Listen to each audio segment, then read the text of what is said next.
Bon, eh bien, écoutez, merci à vous d'avoir résisté à la queue de la chaleur, à la Gay Pride et autres sirènes. Bon.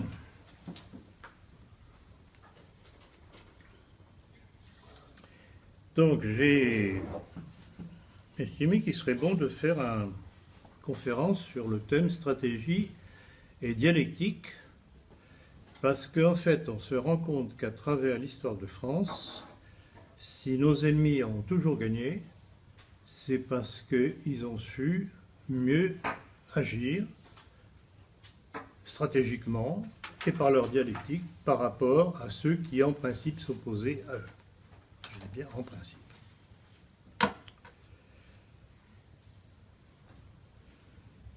La victoire d'Emmanuel Macron aux dernières présidentielles évoque quelques scrutins antérieurs et eux aussi particulièrement lourds de conséquences. Bon, je ne vais pas tout énumérer, bien entendu, mais il y en a tout de même certains qui, par leurs conséquences, valent la peine d'être rappelés. Alors, tout d'abord, celui du référendum du 2 septembre 1958, qui, par 82% des voix, donnait naissance à la Ve République et donnait les pleins pouvoirs à De Gaulle. Ce fut la porte ouverte au référendum suivant, celui du 8 janvier 1961 sur l'autodétermination de l'Algérie, qui devait consacrer l'indépendance de l'Algérie par rapport à la France et ses conséquences que nous vivons aujourd'hui avec l'immigration-invasion. Ça, ce sont les faits bruts. Mais là où je veux attirer l'attention, c'est que, oublieux du parcours jonché de lâcheté, de trahison et de désertion de Gaulle, oublieux de son rôle dans l'épuration sanglante gaulo-communiste de 1944-1945, celui qui osait répondre à ceux qui lui reprochaient ou qui s'étonnaient, qui s'inquiétaient de la guerre civile, il leur disait « Messieurs, la guerre civile, où est la guerre civile ?» Oui, c'est par des petites phrases comme ça que l'on perçoit le degré de duplicité d'un individu.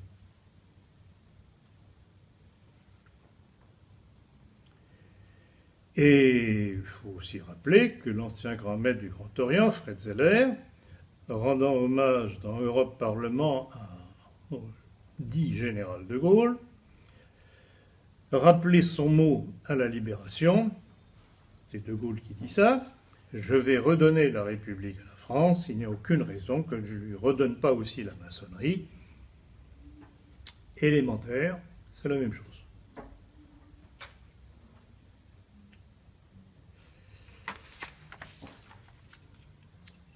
En 1958, et ça je veux lourdement insister là-dessus, c'est la nébuleuse autour des Rivarol, des orléanistes d'aspect de la France, jusqu'à Tixier-Vignancourt et Le Pen, Jean-Marie, qui ont fait voter De Gaulle à l'encontre des mises en garde de mon père et de Henri Coston, qui en retour se sont fait traiter de mauvais patriotes par ces organes-là.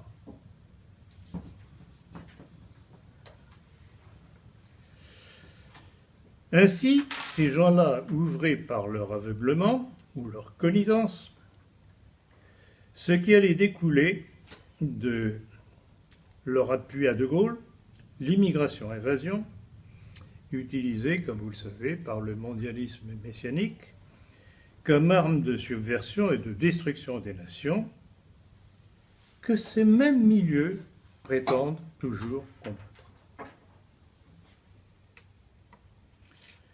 Donc, le oui l'emportera le 8 janvier 1961 par 99,72%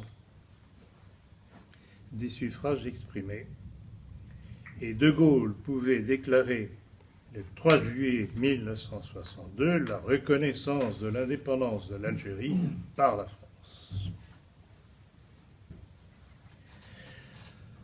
Il s'ensuivra l'exode et le massacre des Pieds-Noirs et des Harkis qui n'avaient pas pu se mettre à l'abri, et dans l'indifférence du pouvoir gaulliste et des métropolitains. Ayant réussi à faire accepter par l'armée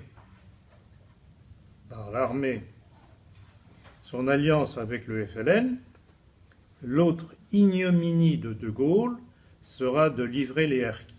Et là, je voudrais revenir sur un texte que j'ai déjà publié, que vous trouverez dans le Nationalisme français, entre autres. C'est le télégramme du 16 mai 1962, numéro 125/IGAA, qui disait ceci. Le ministre d'État Louis Joxe demande au Haut Commissariat de rappeler que toutes les initiatives individuelles tendant à l'installation en métropole de Français musulmans sont strictement interdites.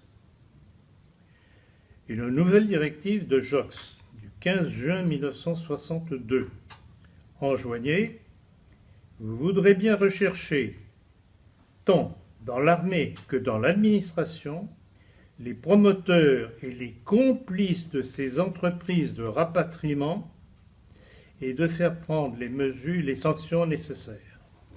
Les supplétifs débarqués en métropole seront renvoyés en Algérie. Je n'ignore pas que ce renvoi peut être interprété comme un refus d'assurer l'avenir de ceux qui sont restés fidèles. Il conviendra donc d'éviter de donner la moindre publicité à cette mesure. »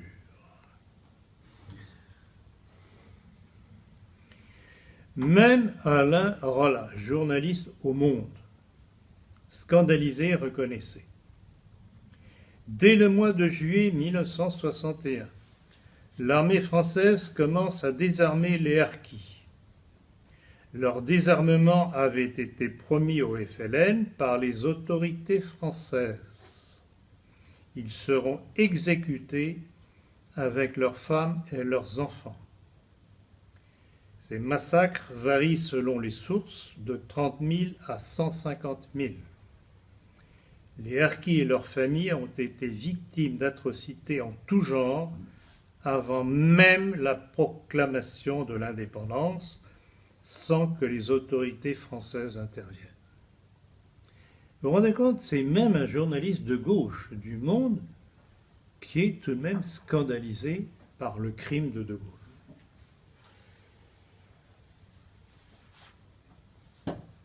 Eh bien, apparemment, cela n'a pas dérangé les Le Pen, Tixier-Vignancourt, Rivarol et compagnie de l'époque pour faire voter De Gaulle.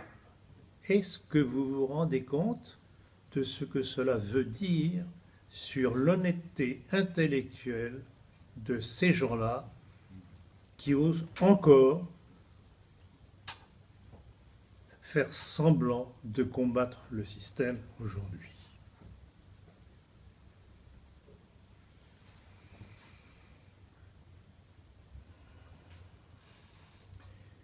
De Gaulle, ayant réussi et parachevé sa manœuvre, allait se vanter plus tard dans ses mémoires d'espoir, page 60-61, de la façon dont il avait trompé les Pieds-Noirs, l'armée et les Pieds-Noirs. Je cite. « Si de but en blanc, j'affichais mes intentions, une vague de stupeur et de fureur eût fait chavirer le navire. Sans jamais changer de cap, il me faudrait donc manœuvrer. Stratégiquement, tactiquement, il avait réussi. Il avait manœuvré et gagné du fait de la naïveté ou de la complicité, encore une fois, de ses opposants. Tel fut donc le De Gaulle, adulé non seulement par la classe politique responsable de la débâcle de 1940, par la résistance gaulo-communiste revenue dans les fourgons de l'étranger, par la maçonnerie, qui l'a réintroduite dans la politique française, mais aussi par un Le Pen, celui qui, quelques années plus tard, allait se déclarer seul héritier de De Gaulle.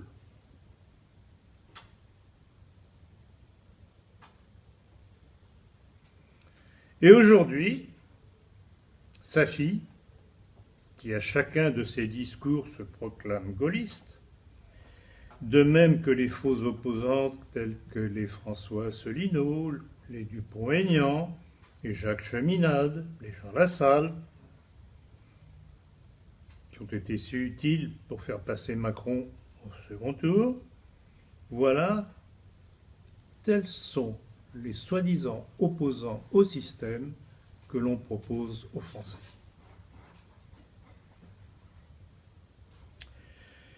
Alors, comment s'étonner de l'aveuglement des nationaux, entre guillemets, lorsque le prétendu nationaliste Jérôme Bourbon, directeur de Rivarol aujourd'hui, porte Le Pen au nu, l'a pris, comme vous le savez, comme invité d'honneur pour les 360... Plus de, c'était combien 65 ans de ce journal, en compagnie d'un autre héros de nos milieux, le libéral crypto-maçonnique et gaulliste Henri Lesquin, et d'un homosexuel avéré, Éric de Olmeta. Mais est-ce que vous pouvez comprendre comment des gens comme un Jérôme Bourbon, qui se proclame nationaliste, c'est des vacantistes, etc., qui tartinent apparemment à longueur de journal, de numéro du journal, contre le système, est capable de faire cet amalgame? Cherchez l'erreur.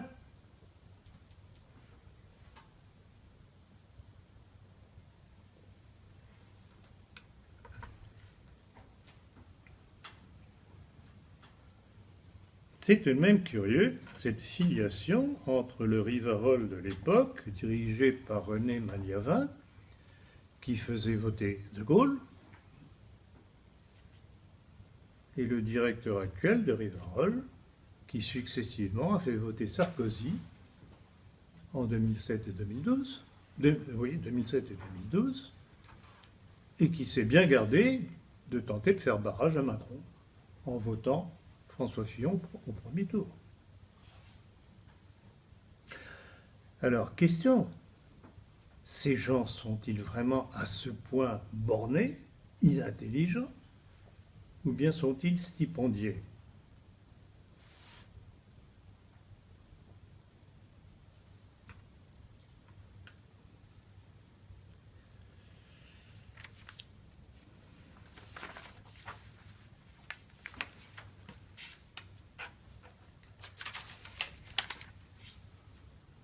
Un autre scrutin a été aussi très lourd de conséquences, celui du 27 mai 1974, par lequel les Français élisaient un certain Valéry Giscard, dit d'Estaing.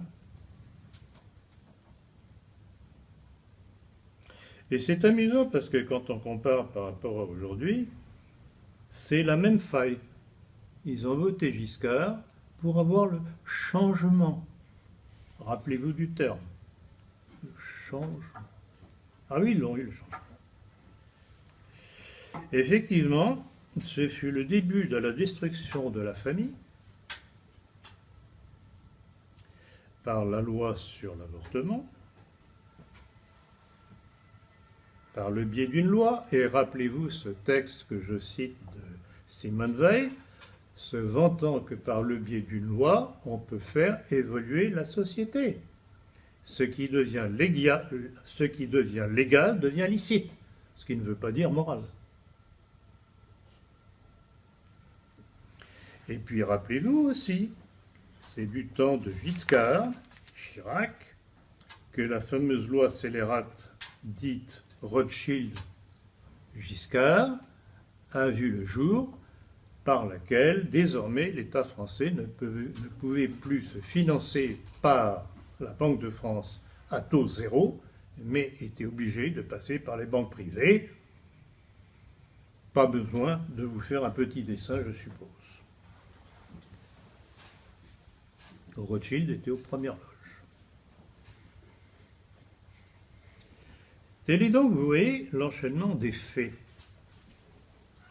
de stratégies, de façon dont nos ennemis ont de couvrir leur but pour faire passer ce qu'ils veulent et le faire admettre par ceux qui prétendent s'opposer à eux. Donc, et là j'insisterai encore une fois, il ne faut pas croire que ce soit par un sens de l'histoire, c'est par une logique de l'histoire, par une logique des principes. Une fois que ces gens-là imposent leurs principes, ces principes vont dérouler leurs conséquences logiques.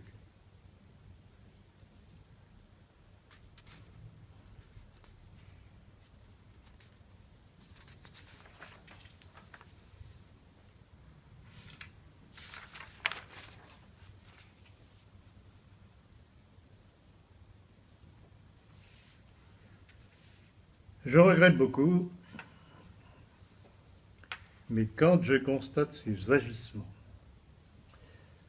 qui ont amené à ces différentes époques à ce que nous vivons aujourd'hui, je ne peux que considérer que ces gens-là, je me répète, ne sont que des naïfs, vraiment très gentils, soit ils sont complices. C'est pas possible. À ce degré, ce n'est pas possible autrement.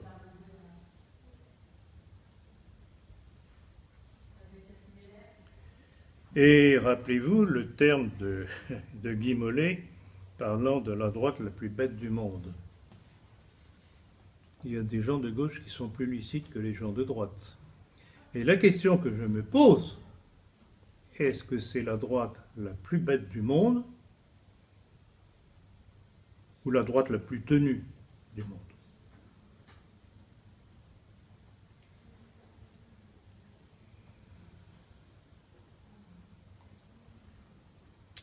Et voilà tout ce que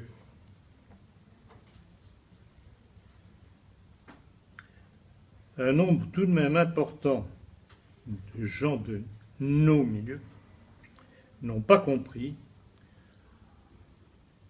en ne comprenant pas qu'il fallait absolument faire barrage à Emmanuel Macron,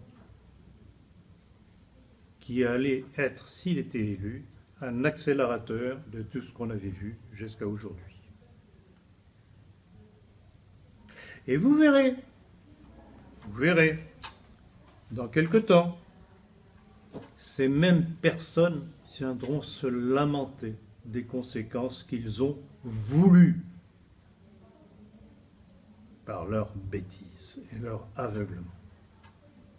Je parle des braves votants, je ne parle pas de ceux qui les ont aiguillés.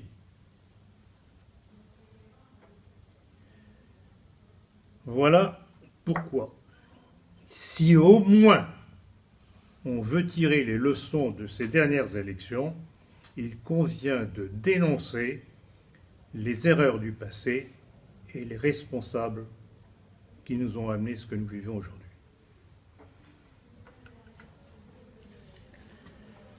Venons-en maintenant au personnage Macron, devenu miraculeusement président de la République par la grâce des lobbies et l'imbécilité de nos milieux.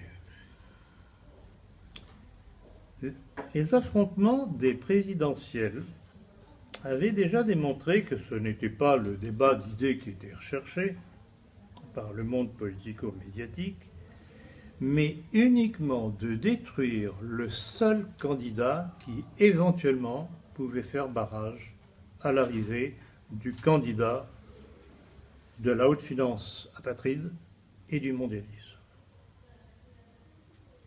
Et là encore, en cela, Macron aura été stratégiquement et dialectiquement le meilleur, car il n'a cessé de masquer ses véritables buts et éviter la confrontation des idées. Cherchant à plaire à tout le monde, comptant sur le nuage de fumée des poursuites judiciaires lancées contre François Fillon, il pensait que ce serait suffisant pour empêcher les Français de réfléchir sur les programmes affichés par les uns et les autres, et il a réussi.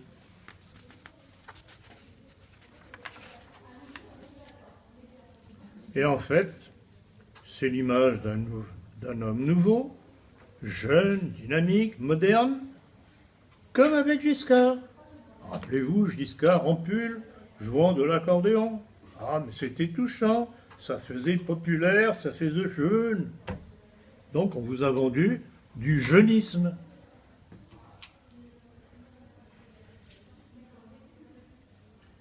Et les Français se sont laissés prendre à cette image de mannequin, ne tenant aucun compte de ce qu'il drainait derrière lui, de vieux politicards socialistes, de francs-maçons, de faunes cosmopolites, que pourtant les Français avaient répudiés dans leur sondage quand il s'agissait de Hollande.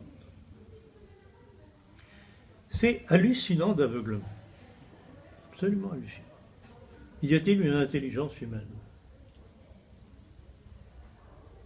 En tout cas, elle est mal partagée.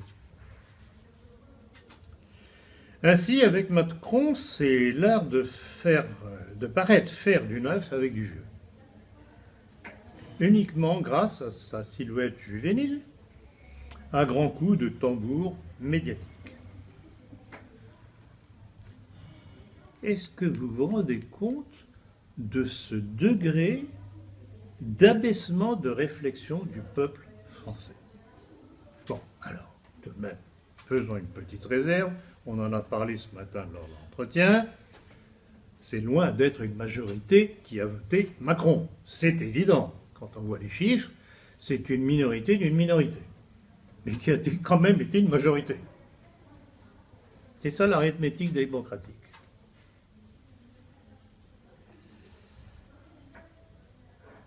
Alors on peut prédire que les Français qui n'avaient pas aimé les hausses d'impôts constantes avec les Giscard, Mitterrand, Sarkozy puis Hollande vont adorer celles que Macron est en train de leur concocter. Mesdames et messieurs les retraités et autres, vous allez jouir et ne venez pas pleurer.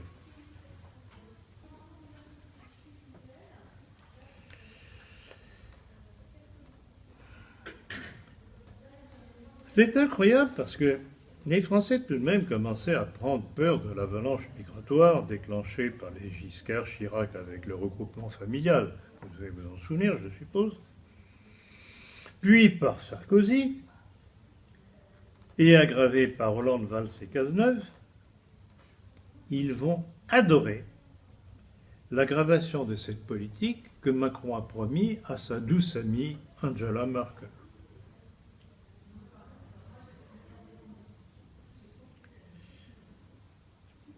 Et cela en plus de notre immigration habituelle.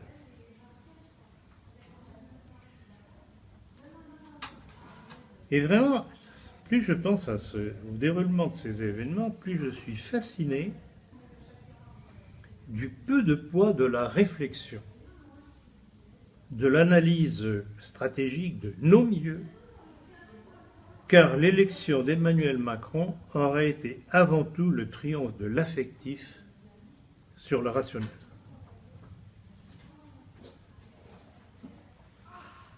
Ils n'ont même pas compris, pourtant ça crevait les yeux, que si le système s'était à ce point acharné contre le seul François Fillon, c'était qu'il était le seul, malgré ses failles, à incarner pour eux un danger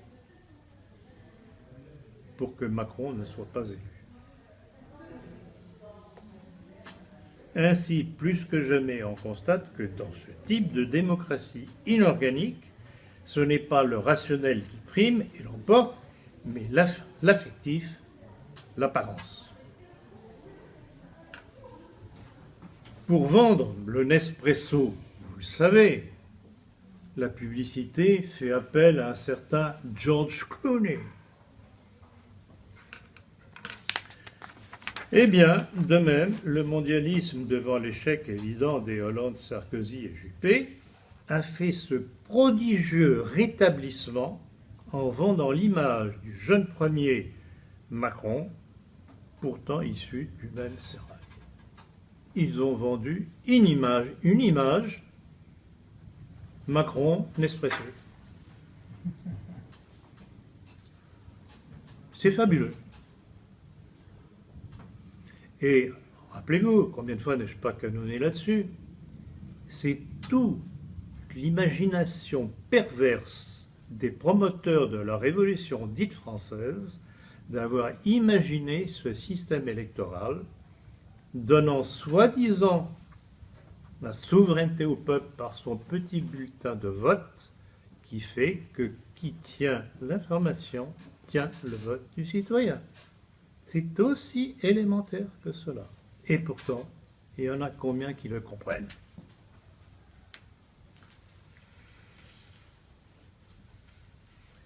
Alors, pour le moment, il y a bon nombre de Français, d'ailleurs on le voit et on nous abreuve de leurs déclarations satisfaites sur les ondes.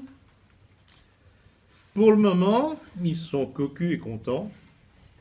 Ils ne l'ont pas encore compris. Ça viendra.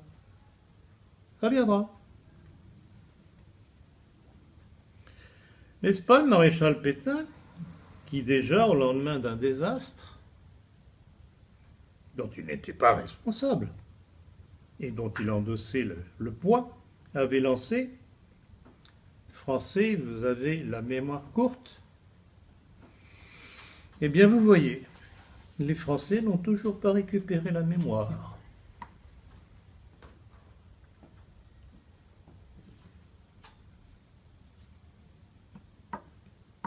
La droite la plus bête du monde. Voyons maintenant les premiers actes du président élu. Qu'il s'agisse de son show avec Donald Trump sur le réchauffement climatique, ou ses remontrances à Vladimir Poutine sur la presse russe, pas gentil avec lui, pauvre petit Macron, on ne peut que constater qu'avec lui, ça va être la politique spectacle. Alors, voyons, sa poignée de main avec Donald Trump. Ce bras de fer. Pourtant, Trump est un gaillard. Ah, notre coq national a eu la poignée plus forte, nous a-t-on dit. Quel est héros.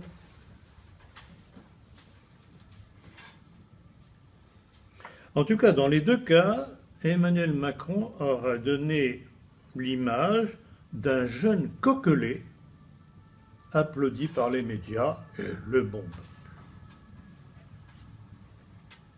Des cocoricots pour se faire applaudir, c'est facile. Mais pour gouverner, il faudra qu'il donne tout de même d'autres preuves. Alors, quand même, par rapport à Poutine, Macron est-il à ce point ignorant des usages diplomatiques, enivré qu'il est de son succès présidentiel, ou bien sait-il qu'il joue sur le velours, se sachant soutenu par tout ce que la planète compte de représentants de la finance cosmopolite, dont il est issu, de tout le clan maçonnique et de la juiverie que l'on retrouve parmi ses soutiens et ses candidats aux législatives. Il suffit d'ailleurs de voir que dans son affrontement avec Donald Trump sur le réchauffement climatique, on a immédiatement vu apparaître en soutien un certain Michael Bloomberg, le grand patron de Bloomberg, qui donne les informations sur la haute finance internationale, les cotations, etc., etc. Donc oui, immédiatement, le petit clan juif est arrivé à la rescousse du petit Macron. Ah,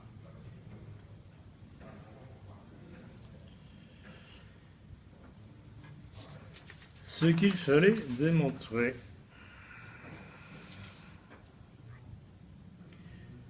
Ainsi, appuyé par l'émerveillement des médias, Macron apparaît aujourd'hui comme le nouveau messie du projet mondialiste.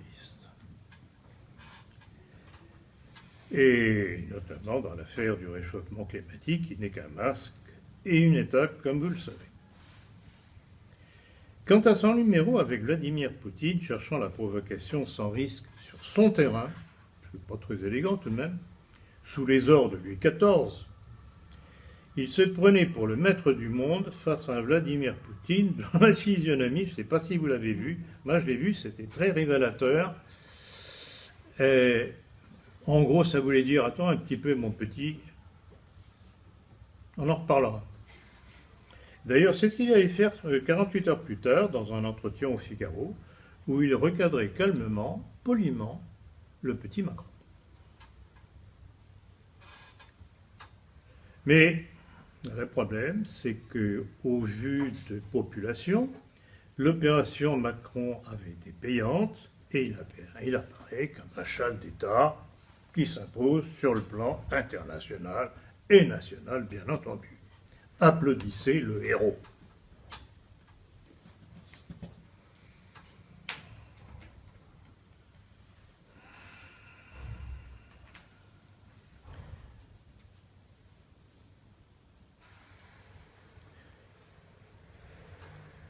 Il ne faut pas mépriser cet aspect cocoricotant, vantard, etc., car derrière cette apparence se cache un apprenti dictateur.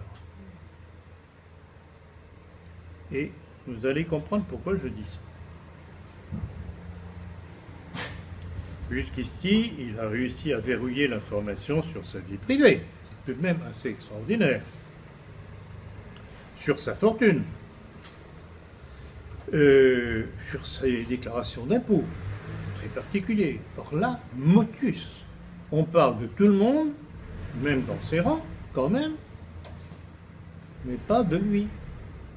Ah non, il est pur, comme l'ange qui vient de naître. On supposait qu'un ange naisse.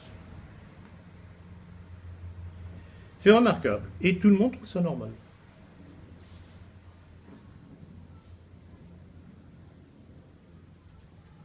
Alors évidemment, l'affaire Ferrand fait un petit peu tâche dans cette entreprise de moralisation de la vie politique.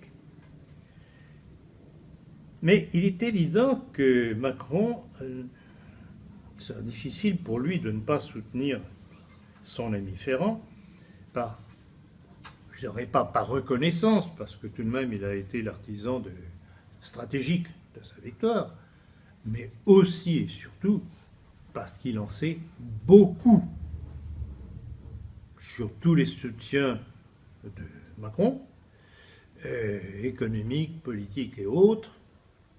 Donc difficile de le lâcher. Alors, quelle était la stratégie là? Bon, on laisse filtrer le minimum au sujet de Ferrand, en laissant entendre que tout ça c'est pas prouvé. Et puis les élections, miraculeusement, font élire très largement Ferrand. Maintenant, il est à l'abri. Il est à l'abri, puisque vous savez qu'il y a l'immunité parlementaire. Alors, bon, pour montrer qu'on est vraiment très moral, on lui retire tout de même son portefeuille de ministre. Oui, mais qu'à cela ne tienne, on le nomme quand même responsable de son parti. Cherchez la différence. Alors, qui est ce monsieur Ferrand?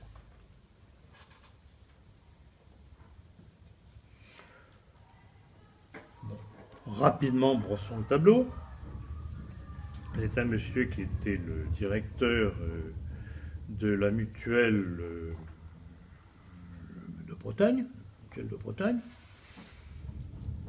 et qui, en tant que président, a voulu favoriser sa compagne du moment au détriment des finances de la mutuelle qu'il dirige. Très moral. Je vous en passerai, le détail viendra dans le prochain numéro de la politique, mais passons sur ces détails scabreux. Il y a d'autres choses plus intéressantes encore. Alors, quand je vous disais tout à l'heure qu'il fallait faire attention au personnage de Macron, au personnage dictatorial qui va vite se dégager, qu'on va vite voir, il y a un certain nombre de symptômes. Alors, premièrement, il faut remarquer que toutes les obédiences maçonniques ont appelé à voter pour lui. Alors, curieusement, Jean, ce matin, me signalait que dans le dernier numéro du Point, le Point tentait de faire valoir que Macron... quel était le terme exact? Il nuisait, enfin, il divisait un peu. Avait joué contre la maçonnerie. Vraiment, c'est prendre les gens, enfin les Français, une fois de plus, pour des crétins. Parce que quand on voit toutes les obédiences qui appuient Macron, alors là, il y a un jeu de rôle, ou quoi? Bon. Donc, petit détail en passant. Deuxièmement, vous avez ouï dire que le procureur de la République de Brest avait finalement mis en examen ce beau monsieur Ferrand. Après quelques hésitations quand même. Eh bien, que vient de faire ce bon libéral, M. Macron? Il vient de muter le procureur de la République de Brest. Je crois qu'il va aller à Dijon, un truc dans ce coup-là.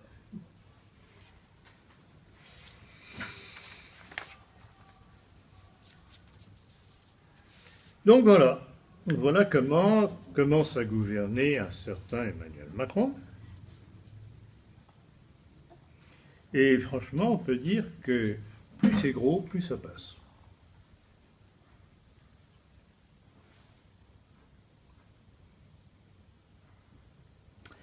Et alors, toute dernière nouvelle, comme vous l'avez vu, je suppose, au nom de la moralisation, le limogeage vertueux de Marielle de Sarnez et de François Bayrou, et il y en a 4 qui sont passés à la casserole comme ça.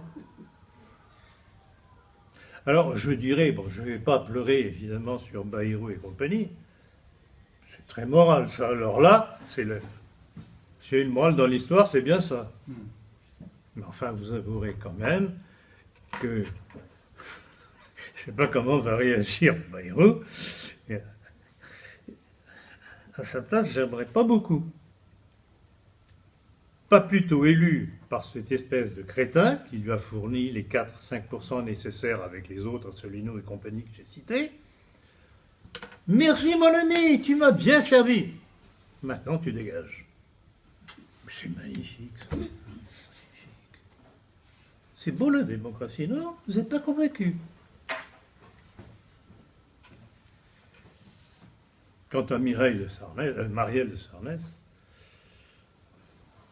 le prototype de la démocrate chrétienne haineuse.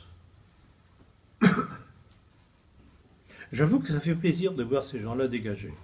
Bon, c'est pas pour un bon motif, évidemment, mais j'avoue que ça fait quand même plaisir. Bon, on prend ses plaisirs où on peut. Mais en tout cas, on peut dire que Bayrou et ses adjoints auront été les idiots utiles de l'affaire.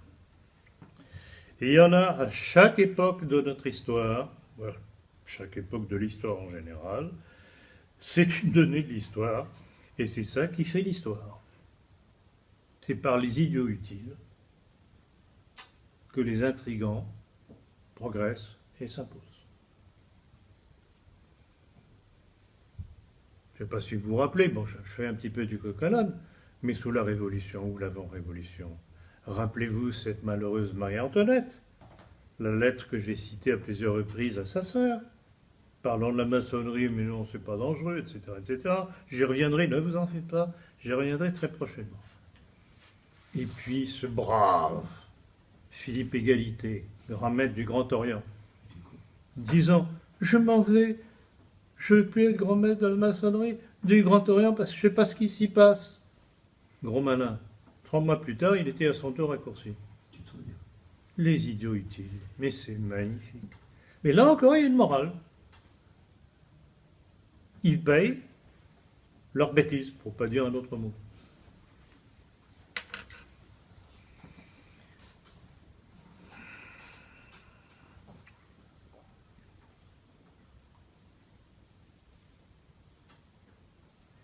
Et voilà à quoi ont contribué ceux qui n'ont pas voulu réfléchir stratégiquement et tactiquement et qui sentimentalement ont voulu voter Marine Le Pen au premier tour plutôt que de voter pour François Fillon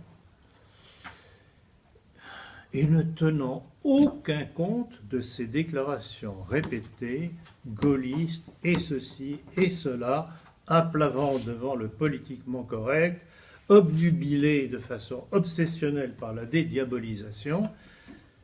Mais est-ce qu'ils croient, ces gens-là qui ont voté pour elle, que c'est avec un champion pareil que l'on va s'opposer à cette dictature mondialiste qui s'avance? Quelle connerie de ces gens.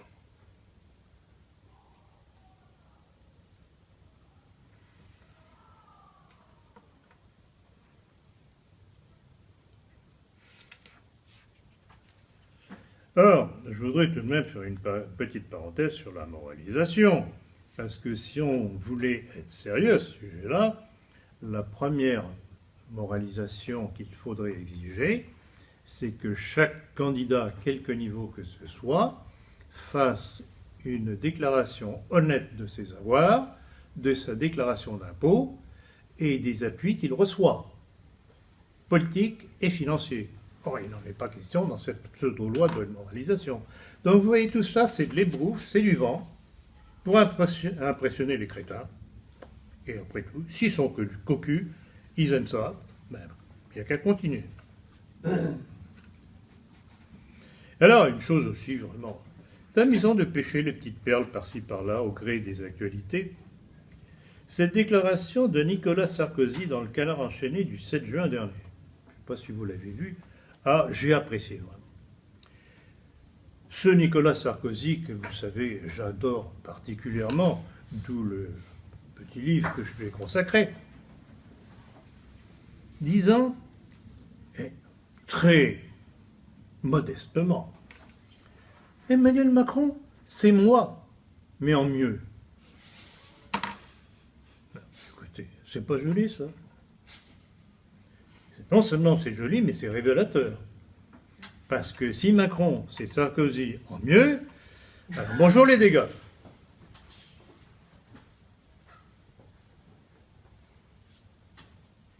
Et en fait, il a raison. Parce que Macron, comme lui, Sarkozy, est un pur produit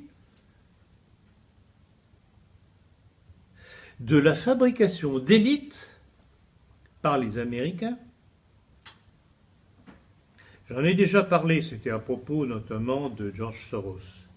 Vous savez, non seulement George Soros avec ses différentes structures, l'Open Society et compagnie, mais les services secrets ou semi-officiels américains ou des ONG américaines, qui repèrent dans chaque pays à travers le monde des jeunes qui semblent être prometteurs, qu'ils invitent tout frais payés aux États-Unis, qu'ils forment ou qu'ils déforment, si vous préférez, et puis, progressivement, ils les lancent sur le marché.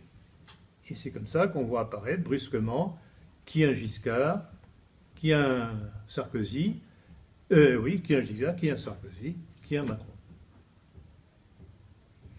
Et dans toutes les révolutions dites oranges, c'est ce qui se passe. Dans tous les pays européens. Et extra-européens. Donc, vous voyez, il n'y a jamais de génération spontanée. Tout est préparé, calibré, prévu, parce que nos ennemis savent prévoir et travailler dans le temps.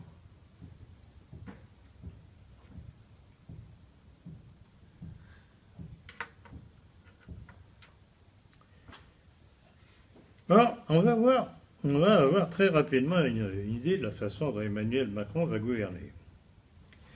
Donc il y aura non seulement la politique spectacle, ça c'est la façade, mais va y avoir le volet autoritaire et on va voir ça très rapidement. Alors, il y a sa dernière déclaration qui vise à concentrer à l'Élysée ce que les médias nous ont appelé task force, parce que bien entendu, ces choses-là, on ne peut le dire qu'en anglais. La langue française n'est pas assez riche pour décrire ça? Non. Donc, en fait, c'est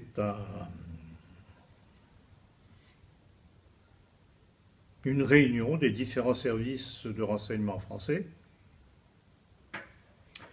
contre le terrorisme. Bien entendu, le terrorisme dont vous avez déjà entendu parler, je crois. Pour mettre les Français à l'abri, n'est-ce pas?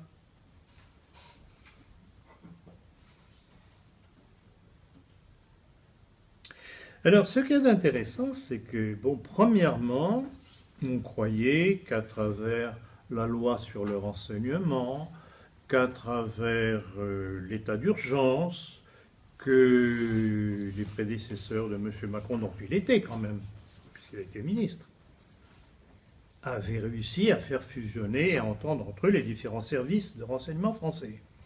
Eh bien, apparemment, on nous apprend que non, qu'il n'y a pas de liaison entre eux, donc les terroristes, puisque terroristes il y a, comme on nous le dit, passent à travers les mailles. D'où le dernier attentat, entre guillemets, aux Champs-Élysées. Ah mais c'est magnifique. Un fichier S qui peut s'inscrire tranquillement dans un club de tir et qu'étant inscrit au club de tir, il peut acheter toute une panoplie. Qui veut faire un attentat? Nous a-t-on dit? Aux Champs-Élysées, un de plus. Aux Champs-Élysées, symbole. Qui ne se sert pas de ses armes. Mais il avait une bonbonne de gaz pour faire tout exploser autour de lui. Il avait une bonbonne de gaz. Puis on nous dit, ah, il a été tué. Et pourquoi a-t-il été tué s'il n'est pas passé à l'acte? Bon, et même s'il était passé à l'acte, est-ce qu'il n'aurait pas été judicieux quand même d'essayer de l'avoir vivant pour pouvoir remonter la filière, savoir qui donne les ordres? Ah, c'est peut-être ça qu'on ne veut pas que l'on sache, qui a donné les ordres. Quel service secret a donné les ordres? Donc vous voyez comment va se faire cette politique, qui n'est pas nouvelle, mais ça va être une poursuite et une accentuation de ce qui a été fait, déjà avec Sarkozy, prolongé par Hollande, et surtout ses compères Valls et Cazeneuve. Tous du Grand Orient, comme Macron.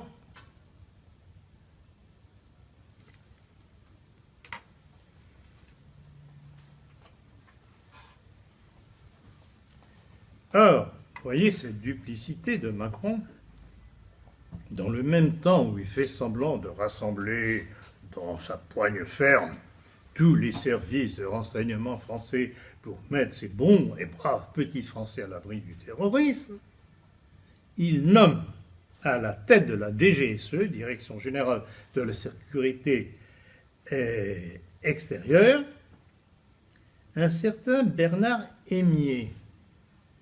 Ça ne vous rappelle rien, ça? J'en ai déjà parlé, on en a parlé dans la politique. Bernard Hémier est un ancien ambassadeur, puisqu'il vient d'être nommé maintenant tant qu'il n'est plus ambassadeur, de France en Algérie, qui se réjouissait de l'afflux de migrants algériens en France. Là encore, cherchez l'erreur. Comment voulez-vous vous mettre à l'abri du terrorisme si on continue à faire venir le terreau? Élémentaire, mon cher Watson, quand même. Ben non, les Français, ils ne voient pas ça. Le peuple le plus spirituel de France, comme on disait autrefois. Vous n'avez pas envie de mordre de temps en temps? Faites-le.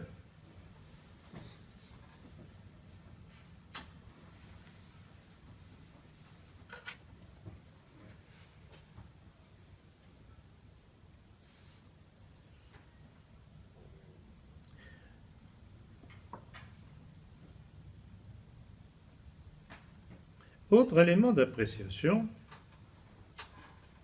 tout aussi révélateur, de ce que sera le prochain quinquennat,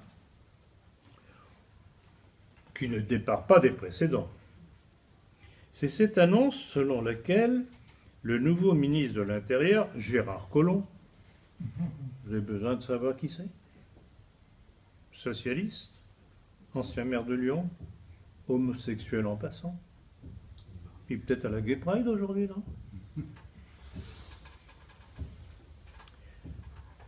Qui s'est empressé d'accueillir le président du CRIF, Francis Califat, je cite, pour un tour d'horizon de la situation et des préoccupations du CRIF et des Français juifs.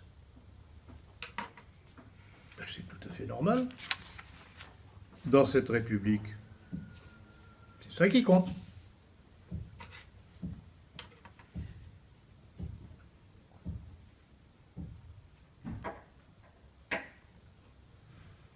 Alors, il y a une question qui m'a chatouillé la cervelle, mes petits neurones. Dans la mesure où Emmanuel Macron concentre entre ses blanches mains les renseignements antiterroristes, quasiment avec les pleins pouvoirs, avec la majorité qu'il a, on peut se demander si maintenant il va y avoir encore des attentats islamistes.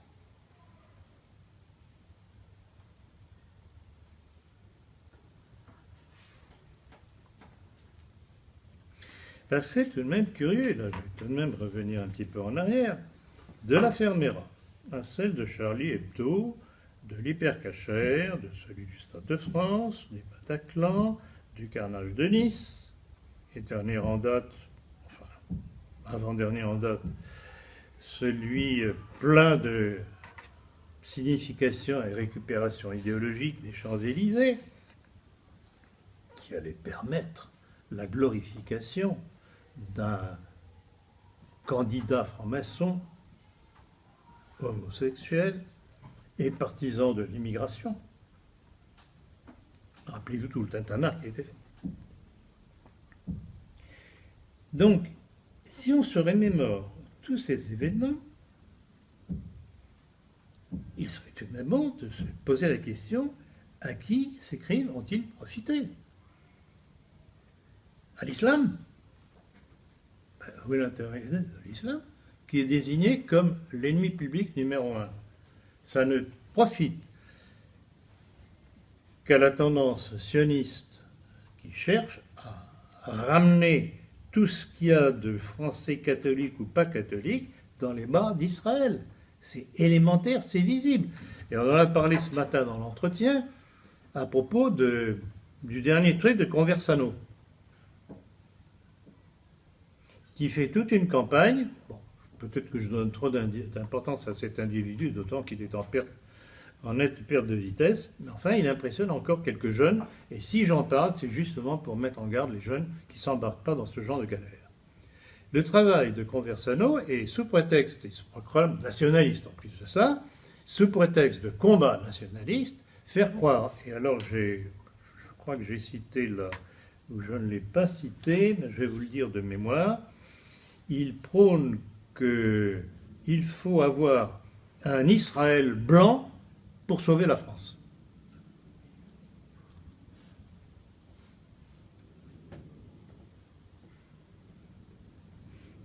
Alors, pour vous montrer l'état de stabilité intellectuelle de l'individu, c'est le type qui, commentant une des images qui étaient sur Internet, où il se trouvait tellement beau, je m'excuse mesdames, messieurs, à la limite vous êtes blindés, je suppose, peut-être les dames aussi,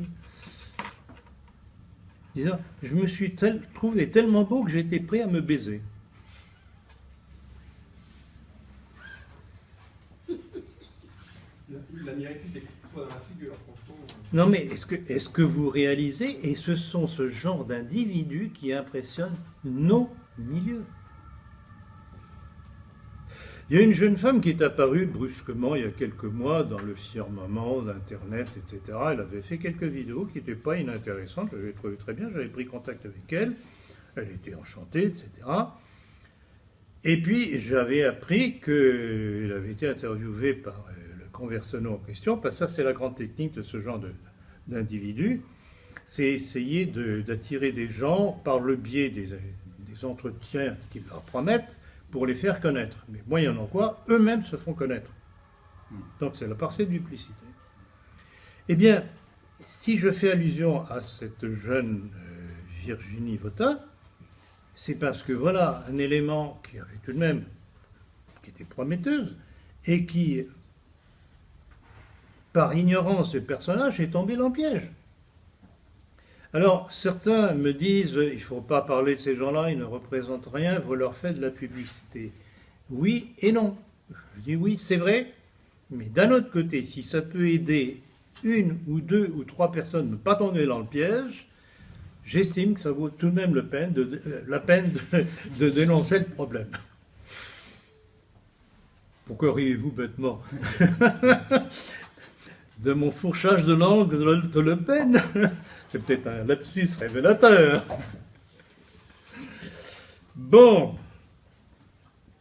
Donc voilà, plic-ploc un petit peu, des petits trucs que j'aime bien relever.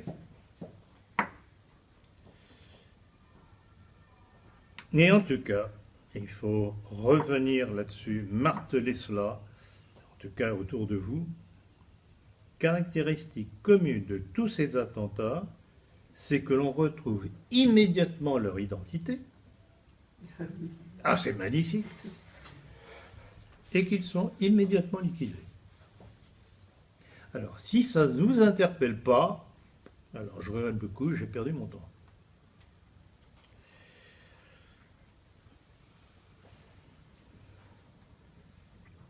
Donc, pour en revenir à cette politique sécuritaire d'Emmanuel Macron, la question que je me pose, maintenant que l'opération a réussi avec l'élection de Macron, les services, entre guillemets, quels qu'ils soient, français ou étrangers, ne vont-ils pas jouer la carte de la sécurité retrouvée grâce au héros Macron, à son action éclairée maçonnique?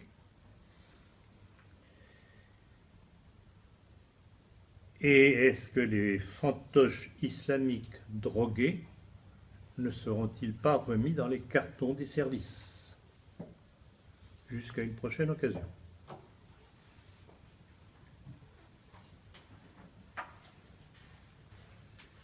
Guignol, on le sort, on le rentre, on le sort, on le rentre. On verra.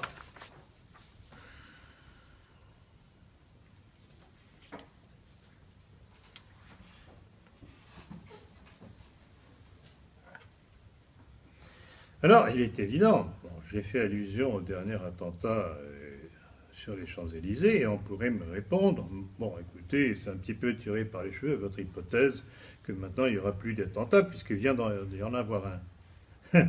Oui, mais il arrive lui aussi bien à point, justement pour lancer la politique sécuritaire de Macron, qui veut faire passer dans la loi les mesures de l'état d'urgence. Alors on peut promettre la fin de l'état d'urgence. Pas de problème, puisque ce sera dans la loi. Et vous voyez, comme tout ça, c'est du trompe-l'œil, du trompe-nigo. On fait semblant. Oui, bon, c'est plus nécessaire maintenant. Zorro est arrivé, on n'a plus besoin d'état d'urgence, et hop, on récupère ça par la loi. Qui, elle, est la loi, elle n'est plus provisoire comme l'état d'urgence. Donc, vous voyez, tout ça est mûrement réfléchi. Stratégiquement, c'est remarquable. Et vous comprenez le pourquoi du titre de cette conférence.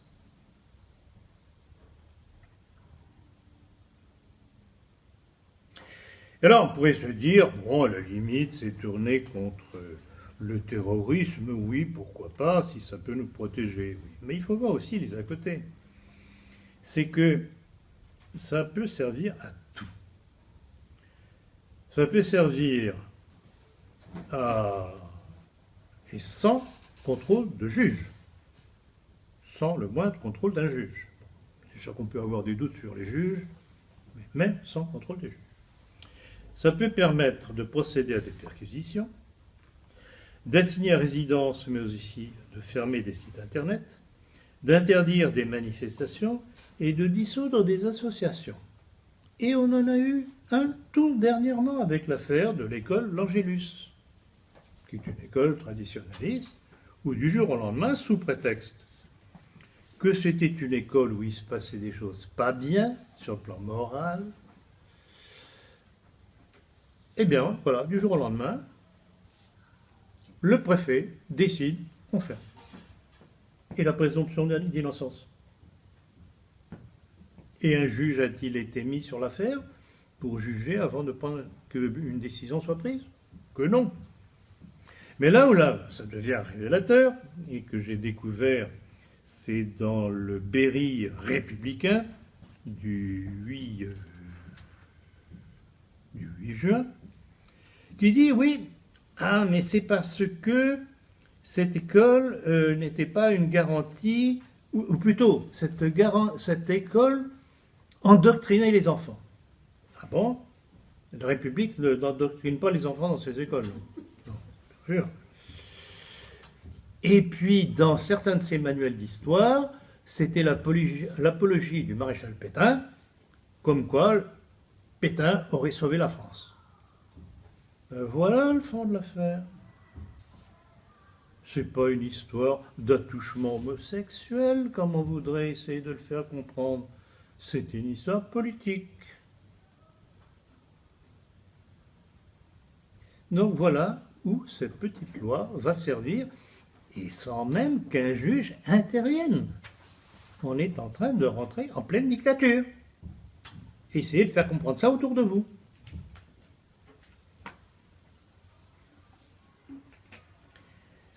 Alors, voilà ce que dit l'article L228.4 de cette loi. Le ministre de l'Intérieur peut, après avoir informé le procureur de la République de Paris, faire l'obligation à toute personne ciblée par l'autorité administrative,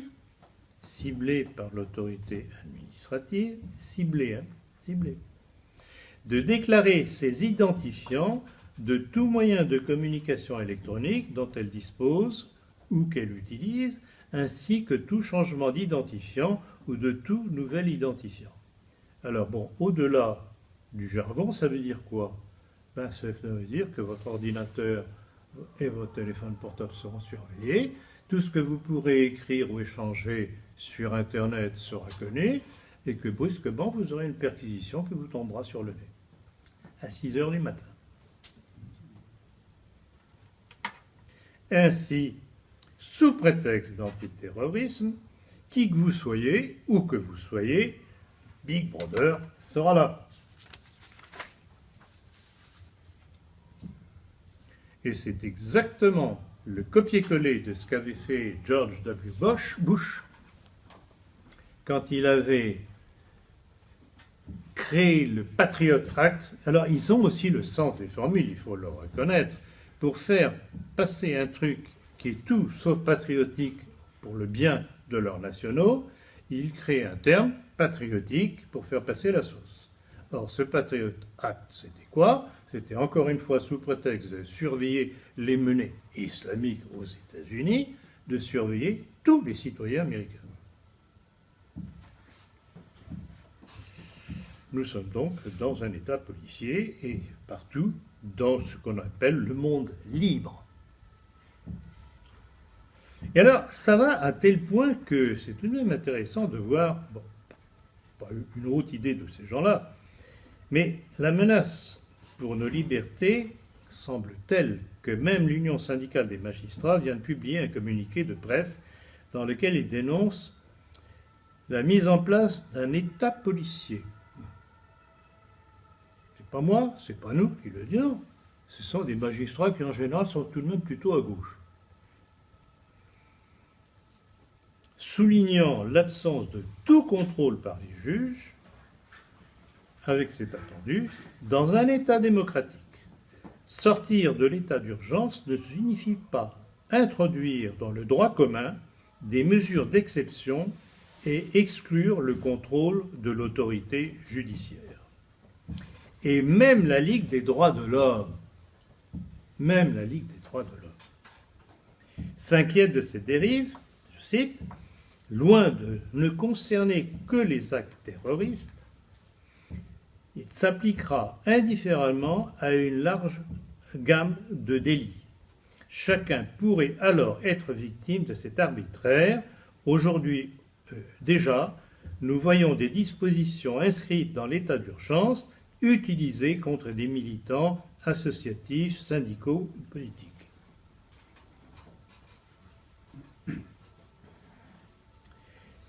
Et ainsi, demain, la loi permettra de mettre en œuvre des mesures de violation des libertés fondamentales contre toute personne, à l'égard de laquelle il existe des raisons sérieuses de penser que son comportement constitue une menace pour la sécurité et l'ordre public. Ah oui? Et qui décrète que c'est une menace pour l'ordre public?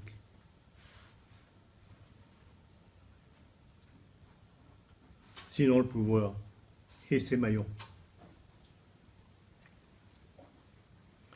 Et quand, j'ai entendu, il y a déjà un certain temps, je crois que c'était déjà du temps de Hollande, quand on nous disait, quand le pouvoir disait aux Français, c'est notre monde, notre mode de vie que les terroristes veulent détruire, nos valeurs, surtout notre liberté, alors que c'est le pouvoir lui-même qui porte atteinte à nos libertés.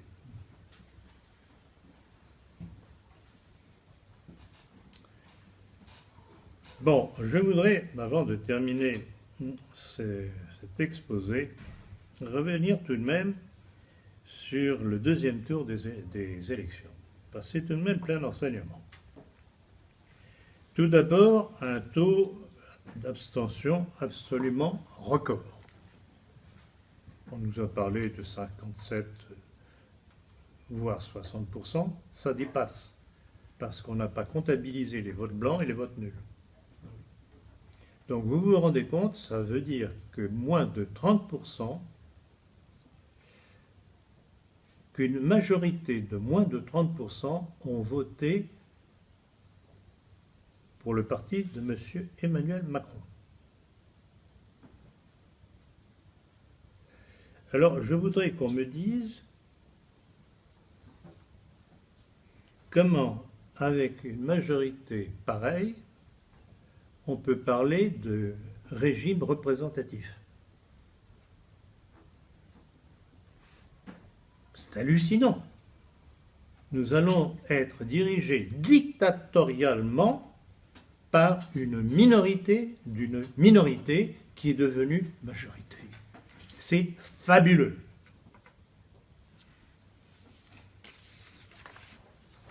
Ça, il faut le faire remarquer, parce que ce n'est pas les médias qui vont s'en charger.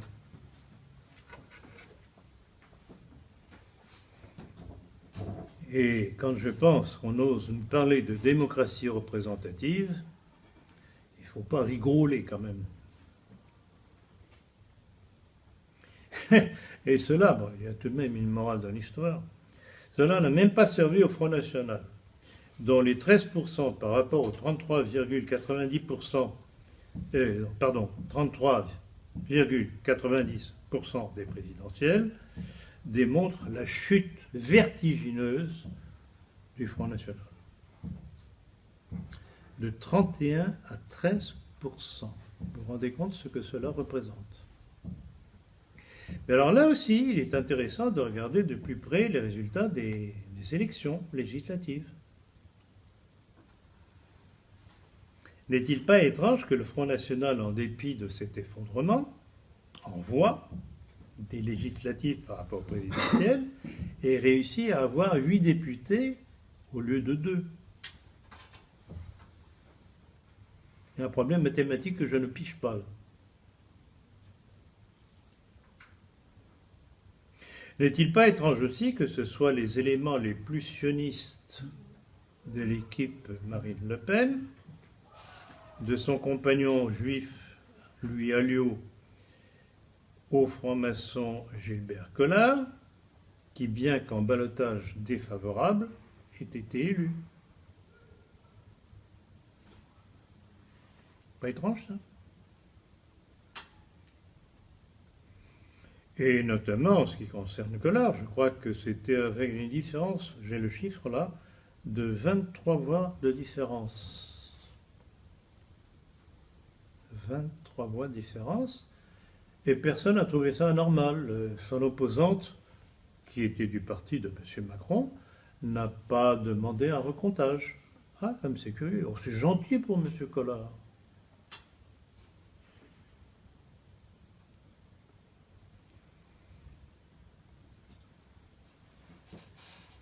Et puis aussi une chose qui est amusante. Parmi les nouveaux élus, 2 homosexuels connus. Je ne vais pas dire leur nom, vous le trouverez sur Internet. Alors, quand est-ce qu'on passera de la dénomination de Marine Le Pen, la dénomination du mouvement de Marine Le Pen, bleu marine, à rose marine?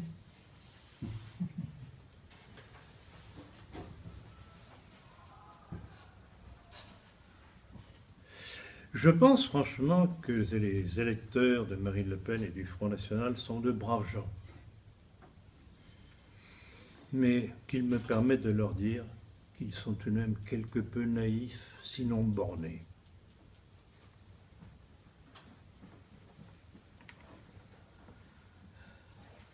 Alors, ce qu'il y a d'intéressant, c'est qu'en contrepartie, la tendance de Florian Philippot, qui pourtant, lui aussi, nous dit-on, a des tendances, etc., mais lui n'a pas réussi. Lui-même a perdu, et très largement, de même que tous ses soutiens. Donc, on voit très bien, alors, c'est certainement moi qui est lugubre, c'est évident, vous me connaissez, c'est mon genre. C'est tout de même curieux, on a l'impression que le pouvoir aurait favorisé l'élection des éléments les plus favorables au mondialisme, pas franchement hostiles à la maçonnerie, pas franchement hostiles au judaïsme, contre ceux tout de même, genre Florian Philippot, qui ont peut-être, en dépit de certains penchants, une opinion un peu différente. Bon, ceci dit, c'est mon opinion personnelle, c'est évident. Non, mais je pense que vous comprenez que j'en ai lourd sur la patate, comme on dit, et que je persifle. Je recevais jusqu'à ces derniers temps les différents blogs du Front National, Marine Le Pen et compagnie. Vous savez qu'on peut se désabonner. Je l'ai fait. Je ne vais pas perdre mon temps encore parler de leurs trucs patriotards, etc. Ces gens-là ne sont plus que les représentants d'une fausse opposition dans un jeu de rôle avec le système. Et je pèse bien mes mots.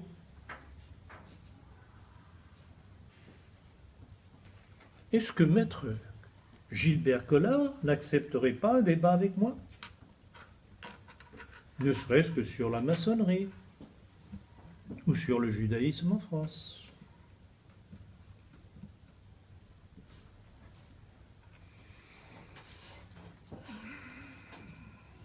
En plus, j'en oubliais un aussi. Nicolas B, il est pas mal en son genre.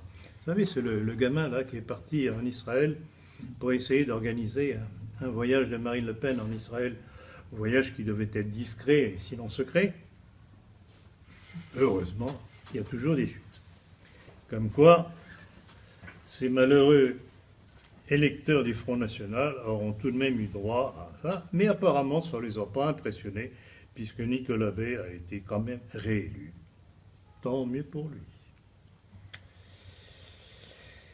Voilà donc où nous ont amené ceux qui n'ont pas compris ou voulu comprendre que le seul barrage possible, en dépit de tout ce que je sais, et je vous l'ai déjà dit, et et je l'ai dit dans ma dernière conférence, puisque je vous ai lu la quasi-totalité de ma lettre à François Fillon, où je lui ai fait les reproches pour lui mettre le doigt sur les raisons pour lesquelles il avait perdu.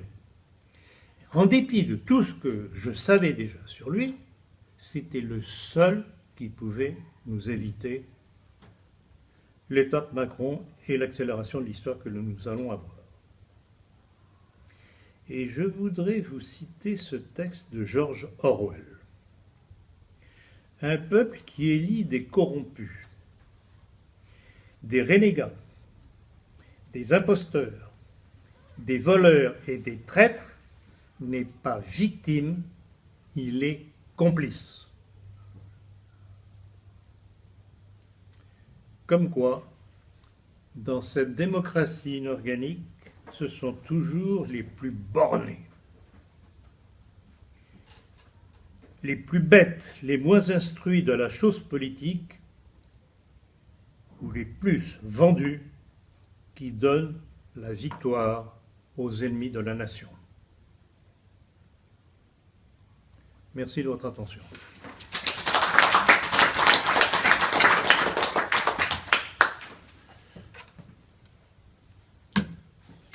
Ça va? Ça va encore? Vous avez bien avalé? Bien digéré? Transmettez. Oui? Est-ce que vous n'avez pas été déçu que François Fillon, dès le soir du premier tour, Mais évidemment, mais évidemment. Alors, on peut avoir plusieurs hypothèses. Je vous ai livré une hypothèse la dernière fois, elle vaut ce qu'elle vaut. Je ne sais pas si c'est suffisant. C'est celui qui attrape le knock-out, comme on dit, le coup sur le derrière, qui est sonné, qui dit ah, vous avez pas voulu de moi pour faire barrage à Macron, ben vous allez l'avoir. Je vote Macron. Il l'a dit à titre personnel. Hein. Attention. Oui. Il l'a dit à titre personnel. Autre hypothèse que l'on a sortie, j'y crois pas. J'y crois pas parce que ces dernières réactions, dernièrement, on en a parlé ce matin dans l'entretien, ça colle pas du tout, c'est qu'il aurait été menacé, lui et sa famille.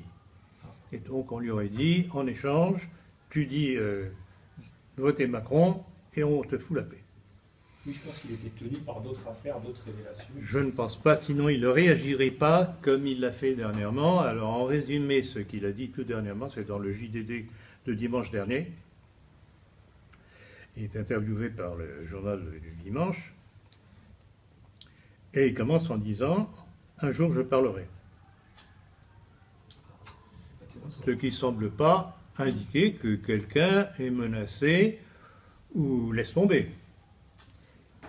Et en plus de cela, il dit « Je voudrais savoir qui m'a trahi ». Et il donne 3 pistes. 3 pistes. Le pouvoir, c'est-à-dire Hollande et compagnie. Le cabinet noir, c'est ce qu'il dit. Proche de moi, c'est-à-dire son parti. Et quelqu'un d'extérieur à la politique. Alors, les 3 pistes sont très intéressantes parce qu'à mon avis, elles se combinent. Premièrement, le pouvoir. Ça me semble évident, j'en ai parlé d'ailleurs dernièrement, à la dernière conférence, ou même l'avant-dernière conférence, j'avais déjà décrit toute la filière du ministère des Finances des proches de Macron, via Hollande, remontant jusqu'au canon enchaîné, qui déclenche la bagarre. Donc ça me semble évident. L'allusion de François Fillon à ses proches, c'est-à-dire à son parti, ça me semble évident. C'est la bande à Sarkozy. Ça me semble absolument évident. Et je rappelais ce matin le rôle qu'avait joué Jean-Pierre Jouyet. Rappelez-vous, en 2016, le montage qui avait déjà eu lieu contre François Fillon pour faire croire que François Fillon demandait via Jouyet à Hollande de réactiver les procès contre Sarkozy. C'est tombé à l'eau. François Fillon avait porté plainte contre cette accusation de Jouyet et l'affaire, on n'a plus entendu parler. Mais ce qui est très intéressant, c'est qu'on voit toujours les mêmes dans l'agression vis-à-vis de François Fillon. Quant au troisième élément, là c'est très intéressant parce que dès le début je me suis posé des questions. Comment se fait-il, et ça fait très très très très mauvais effet dans le milieu, que l'on accole François Fillon à Ledré-la-Charrière et à De Broglie, qui est le président de Bilderberg. Je n'en ai jamais eu la preuve. Je n'ai jamais eu...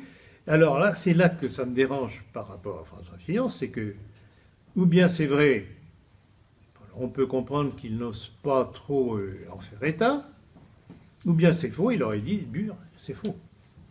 Parce que ça lui a causé un tort considérable. Mais si aujourd'hui, il vient dire, il y a peut-être une piste extérieure, à part ces deux noms-là, franchement, je ne vois pas qui. Parce que, en fait, si c'est par le biais des Bilderberg, alors que certains, à commencer par ce cher Philippe de Villiers, rappelez-vous Philippe de Villiers, racontant que Fillon lui avait dit, eh oui, c'est eux qui gouvernent. Bon, c'est une constatation. Vous, moi, n'importe lequel de vous, ici dans la salle, peut dire la même chose, effectivement. C'est eux qui gouvernent. Mais alors, si c'est eux qui gouvernent, pourquoi Fillon a-t-il été euthanasié comme il l'a été? Il y a un problème. Ça ne colle pas.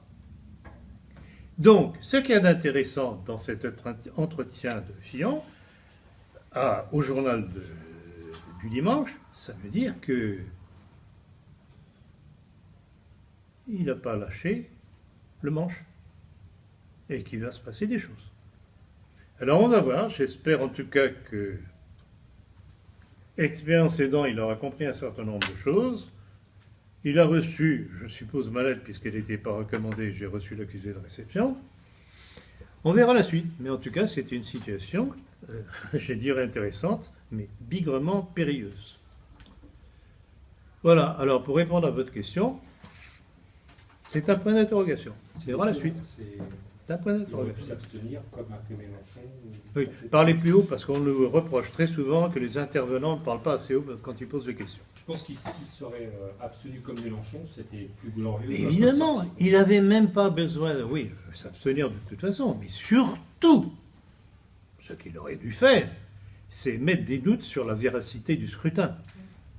C'était la meilleure défense à l'attaque. Toujours. Toujours.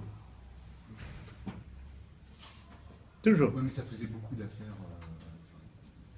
Oui, mais justement, le seul moyen qu'il avait de se tirer, c'est de montrer que ceux qu'il avait euthanasiés, mais je trouve que c'est la meilleure formule en ce qui le concerne, il a été euthanasié, c'est de dire, ben, tout ça, c'est pas gratuit, s'ils ont voulu m'avoir comme ça, c'est parce qu'eux-mêmes ont des choses à cacher. Quand on y réfléchit bien... Parlez plus fort aussi, Jean. Si on y réfléchit bien, de toute façon, il ne pouvait pas, après, voter pour Marine Le Pen. Et s'il avait dit... Ah, ça, de toute façon.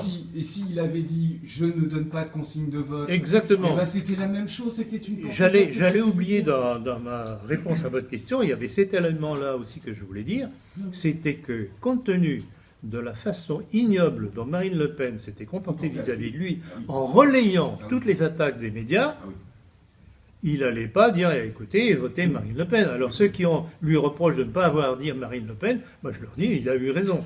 Parce que moi j'aurais fait exactement la même chose. Maintenant, de là à dire voter Macron, c'est une autre histoire.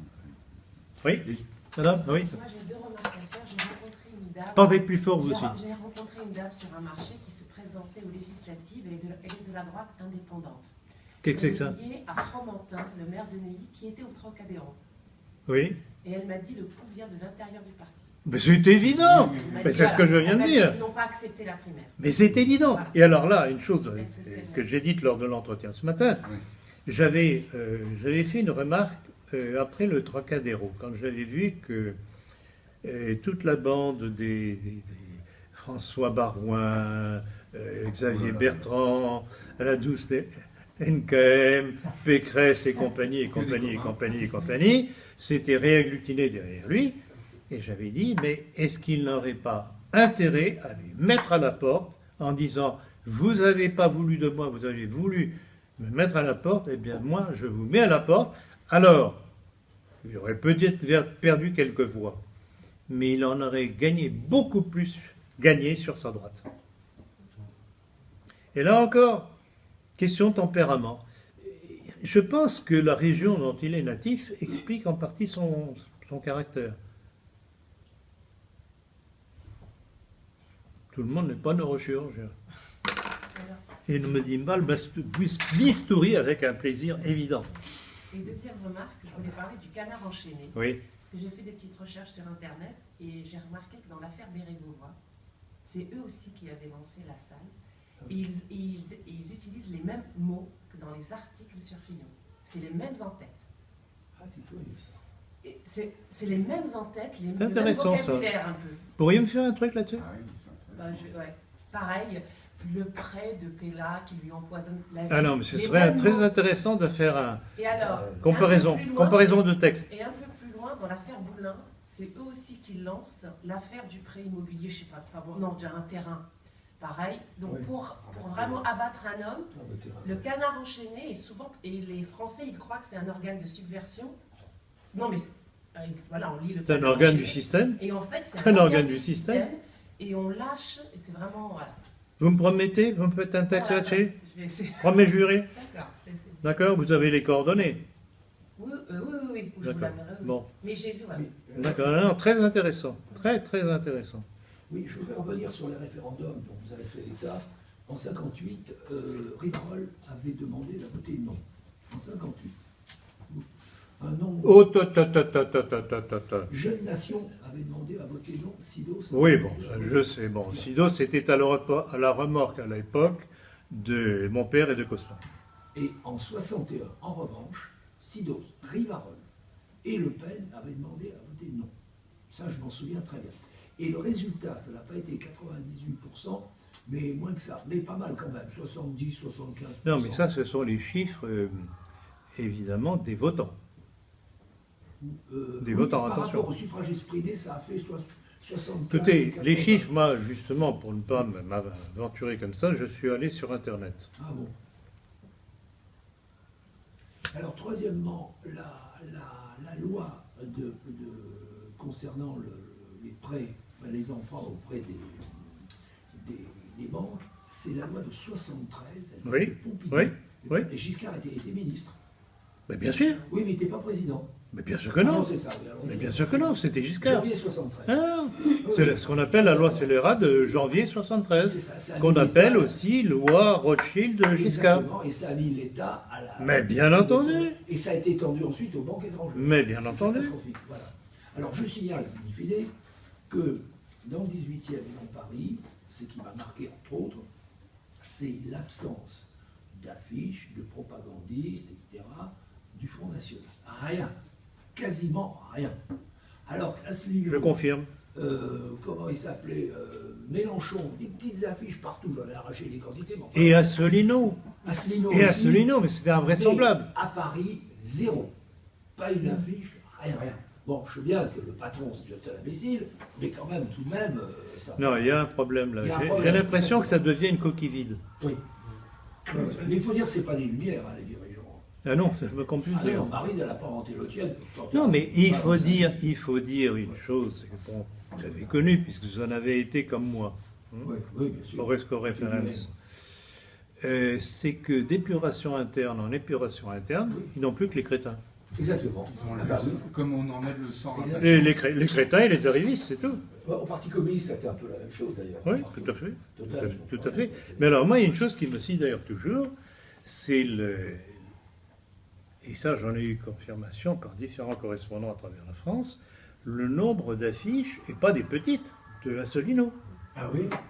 Il a fait un résultat de moins de 1%, et il continue aux législatives, ça a été la calamité, et il continue, d'où vient l'argent? D'où vient l'argent? Ben Alors oui. Sartre, il dit, mais chose très bien, sortir de l'Europe, c'est très bien. Bon, mais et après?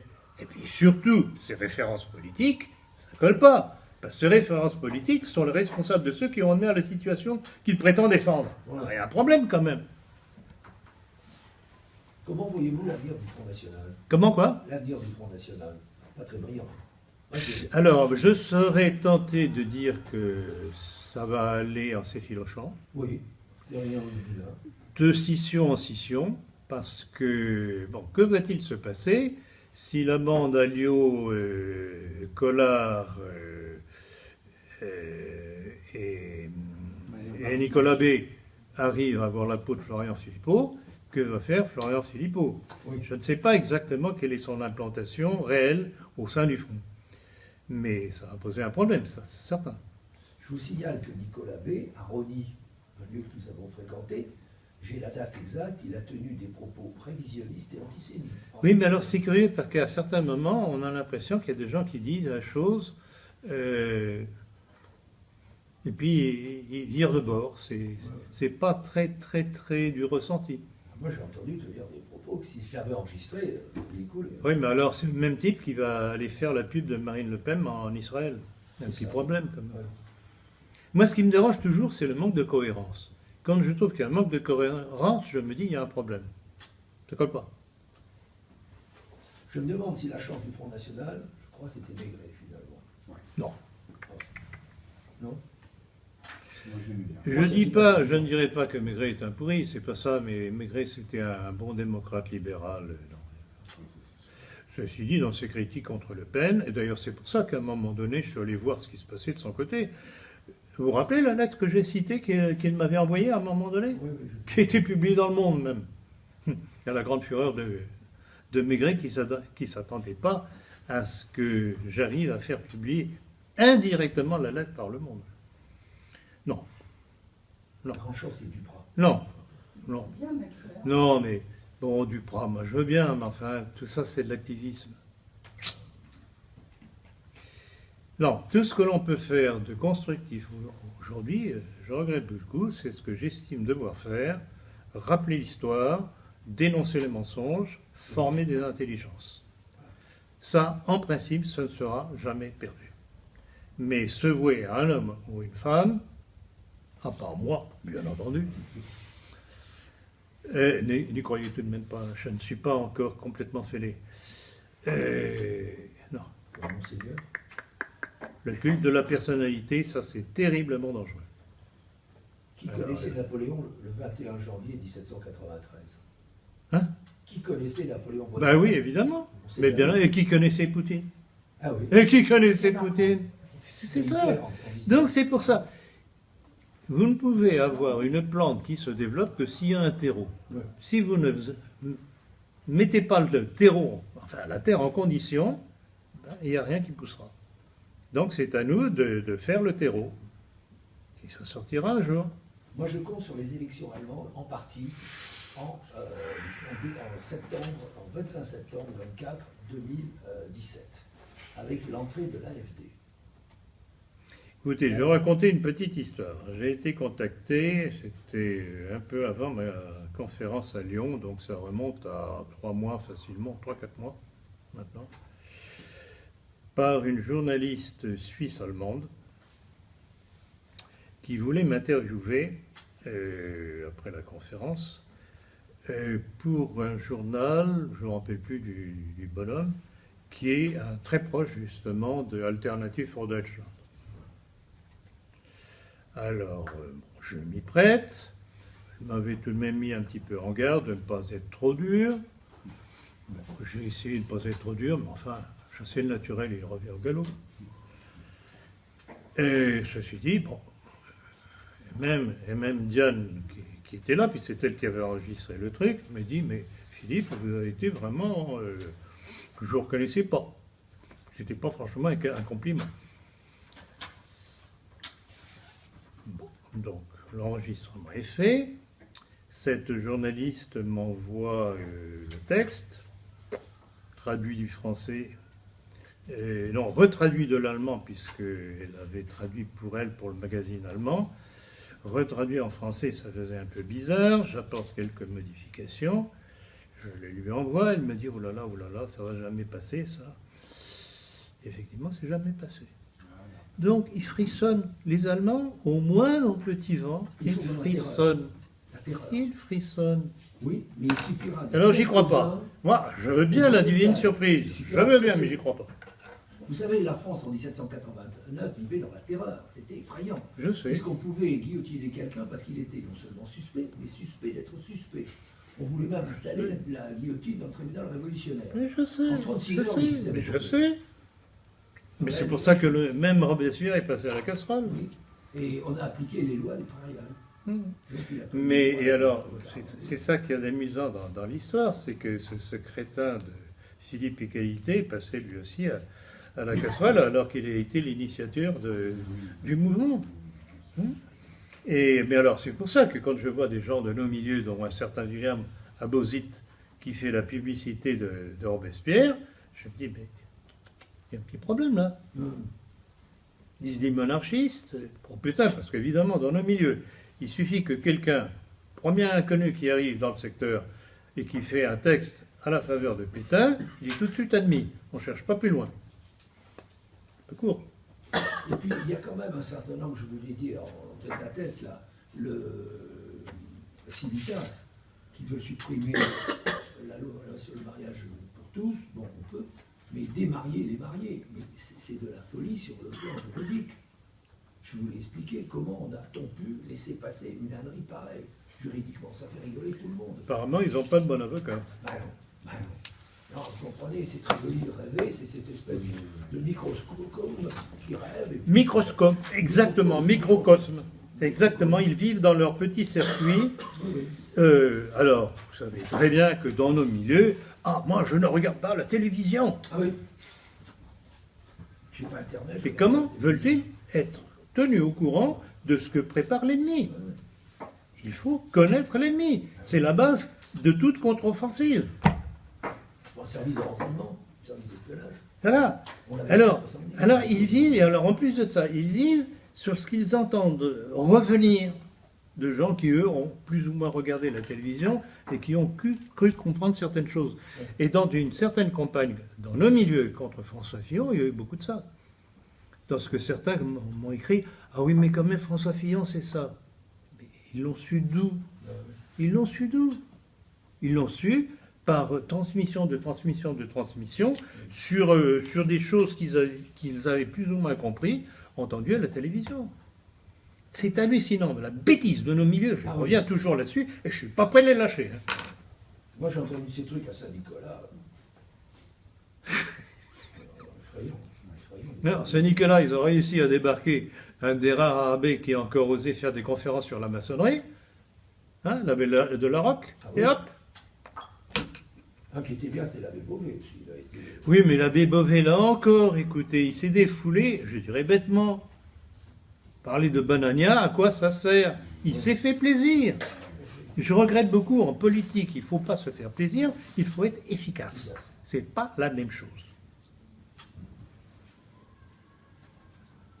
Vous avez vu que certains journalistes ont été remerciés, comme Natacha Polony. Mais bien entendu, mais bien entendu. Ceux qui étaient un peu Mais critiques, bien entendu.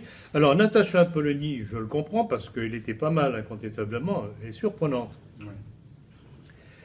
Mais par contre, Pujadas, alors là, ou alors, il y a deux pistes. Bon, une que l'on a citée dans la presse, que j'ai attrapée au vol, comme ça. Comme quoi, certains lui reprocheraient d'avoir fait une émission sur la Palestine, qui a été mal appréciée. Parce qu'il suffit de dire à la virgule près quelque chose qui ne convient pas au CRIF, et pas cachère, tu dégages. L'autre, et qu'on lui a peut-être reproché d'avoir fait le jeu de François Fillon. Quand il a insisté, cette douce, comment elle s'appelait déjà? Angot, Christine Angot. Ah oui, ah oui. Et l'autre pétroleuse, qui n'a pas été élue d'ailleurs, comment elle s'appelait déjà? Aurélie Filippetti, exactement. Ah oui. Parce que là, vraiment, il l'aurait fait exprès pour Valoriser. valoriser Fillon, il n'aurait pas mieux fait. Ouais. Ça, Christine Angot, ça a été un must, comme on dit. Magnifique. Ah, non, j'ai apprécié. La façon dont... Alors, c'est ça tout de même. Il faut tout de même rendre à César qui est à César. Bon, c'est un défaut dans la cuirasse, certainement. Mais d'un autre côté, Fillon a été très grand monsieur. Dans ses interventions, il a été digne. Et je lui reprocherai, bon, c'est très bien d'être digne, mais il faut savoir mordre aussi. Et là, il n'y a pas su. Tout n'est pas blanc, tout n'est pas noir. Il y a, je dirais pas comme le film, il y a toutes les tonalités de gris, parce que c'est pas franchement très correct. Alors, je voudrais parler à propos d'Internet. Moi, c'est leur terreur, Internet. Parce qu'on ne contrôle pas Internet. Ben, évidemment. Bon, alors il faut bloquer Internet. Alors, en Allemagne, moi, j'ai un ami, Georges Tay, qui était à la conférence de Téhéran, qui est ingénieur des télécoms, et il envoie des textes en Allemagne. Et il y a des mots qui sont repérés, et hop, c'est Ah, évidemment, mais ils ne peuvent pas tout surveiller. Donc ils comptent, ils ont un certain nombre de mots. Voilà. Et j'ai un de ses copains qui est ingénieur de télécom, de polytechnicien. Et il m'a dit, tu sais, Internet, on aura toujours le dernier mot. Ils ne peuvent pas bloquer Internet. On arrivera toujours à s'en... Ils sont coincés avec ça. Et d'ailleurs, Nathalie Kosciusko-Morizet ne proposait pas de bloquer Internet, mais de coincer les gens qui regardaient Internet. Alors là, il faut être fort, hein, parce que moi, je dirais, c'est pas moi qui regardais à telle heure, telle minute, etc. Et si elle regarde Internet pour savoir ce que l'on dit d'elle? Ah oui. Non, elle voulait punir les gens qui regardaient Internet. Oui. Et ben, pour prouver qu'à telle heure, à tel endroit, vous étiez devant Internet... Non, mais c'est incontestablement, ils ont peur d'Internet, c'est évident. Elle sort Polytechnique, donc elle connaît bien les...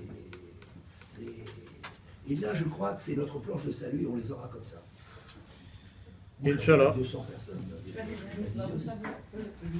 Oui, vous aviez une question à poser? Bon, alors, oui, attendez, je vais repasser la question. Cédric. C'était par rapport, j'avais écouté un Israélien qui parlait d'attentats pour favoriser l'immigration juive en Alors, il y a ça aussi. Donc, c'est assez... L'ALIA. Ouais. L'ALIA. Tout à fait, il y a cet élément-là aussi. Donc, ils jouent sur le velours. À la fois, ils font venir des Israéliens, des Franco-Israéliens, enfin, des Franco-Juifs en Israël. Et d'un autre côté, ils escomptent récupérer le monde catholique ou pas catholique en faveur d'Israël. Donc, c'est tout bénef. Oui, et qu'est-ce que vous pensez de l'accueil de Poutine par Macron à Versailles? Moi, ça m'a fait penser... J'en ai parlé tout à l'heure. Oui, mais moi, ça m'a fait penser à l'accueil de Kadhafi, à l'accueil de Bachar el-Assad. De quoi? Ça m'a fait penser Oui. à l'accueil de Kadhafi sous une tente. Oui. Et l'accueil de Assad pendant le 14 juillet. Et Oui. je me demande s'il lui prépare pas une révolution orange. Parce que je sais qu'en 2018, il y a des élections. Ah oui. Parce que je trouve qu'il a été accueilli quand même très... Quoi, vous parlez d'une révolution orange en Russie? Bon, je pense pas qu'ils y arriveront. J'y crois pas à ça. Mais il a été très très vite accueilli au bout de Un son grand État deuxième comme jour. ça. Je ne pense pas parce que le petit père Poutine, il plaisante pas avec ce genre de choses. Ça m'étonnerait.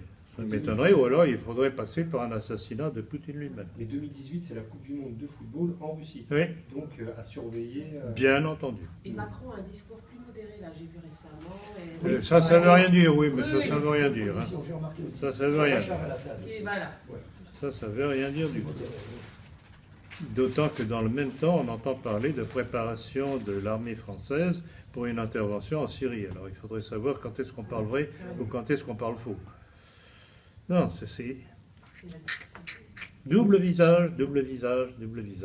Bachar el-Assad est en train de l'emporter, semble-t-il. Ouais. Apparemment. Ouais. Apparemment. Il se passe tout de même de drôles de choses en Syrie, parce que bon, il y a eu cette histoire d'avion syrien qui a été abattu par l'aviation américaine, en dépit de l'accord entre les États-Unis et la Russie, où ils devaient se prévenir réciproquement de leur plan de vol éventuel et de leur intervention, ce que les États-Unis n'ont pas fait en l'occurrence, d'où dès le lendemain la dénonciation de l'accord par la Russie.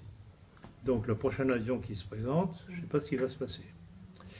Bon, d'une part, d'autre part, il est évident. Alors c'est ça qui est très intéressant de voir sur Internet, à la télévision, c'est de voir comment les speakers, les présentateurs, si vous préférez, essaye de nous bourrer le crâne en disant que c'est grâce à la coalition qui bombarde les positions terroristes de Daesh que Daesh recule progressivement.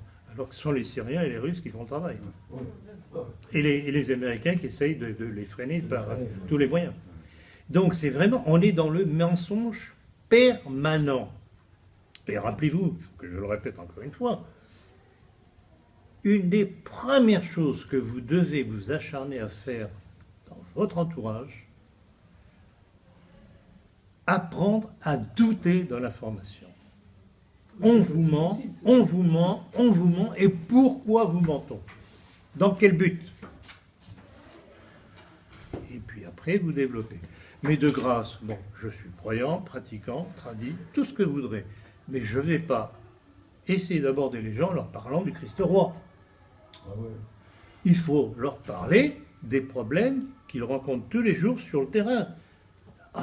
Quand vous avez quelqu'un qui veut dire ça va pas, je crois que je vais perdre mon job, etc., etc., mais essayez d'accrocher là-dessus. Et pourquoi sur le plan économique ceci et cela? Et vous essayez de développer, de démontrer. Le reste viendra après. Le nombre de gens qui m'ont dit je suis revenu à la religion par le biais de la politique par vous, c'est pas antinomique, c'est simplement une question de priorité. Et la priorité, c'est pas celle que certains croient. Alors, j'ai un brave abbé, que j'ai bien connu quand j'étais en Belgique, qui m'a écrit dernièrement, je n'ai toujours pas répondu parce que ça me gonfle un petit peu, qui me dit, oui, tant qu'on n'aura pas un bon pape, on ne pourra pas remettre les choses en place.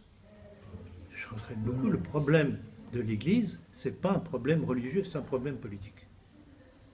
Si Rome a cédé, c'est parce que Rome est, depuis des années, au moins depuis la Révolution, à part l'entremets de Pie IX, Pie X, je dirais même pas Pie XII, est entre les mains de la politique. Donc si on veut qu'il y ait un jour un bon pape, il faut d'abord qu'il y ait une politique qui soit favorable à cette Église et à ce bon pape. Maurras n'avait pas tort sur tout.